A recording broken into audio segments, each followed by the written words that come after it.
कल्याणच्या बल्याणी परिसरातील एका शाळेची भिंत कोसळली। 11 वर्षाच्या मुलाचा मृत्यू झालाय तर 3 लहान मुलं गंभीर जखमी झालीत।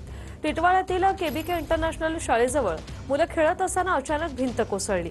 भिंत कोसळण्याची शक्यता असल्याचं स्थानिकांनी वारंवार शाळेला सांगितलं होतं, मात्र शाळेने दुर्लक्ष केल्यानं ही दुर्घटना घडल्याचा आरोप स्थानिकांनी केलाय।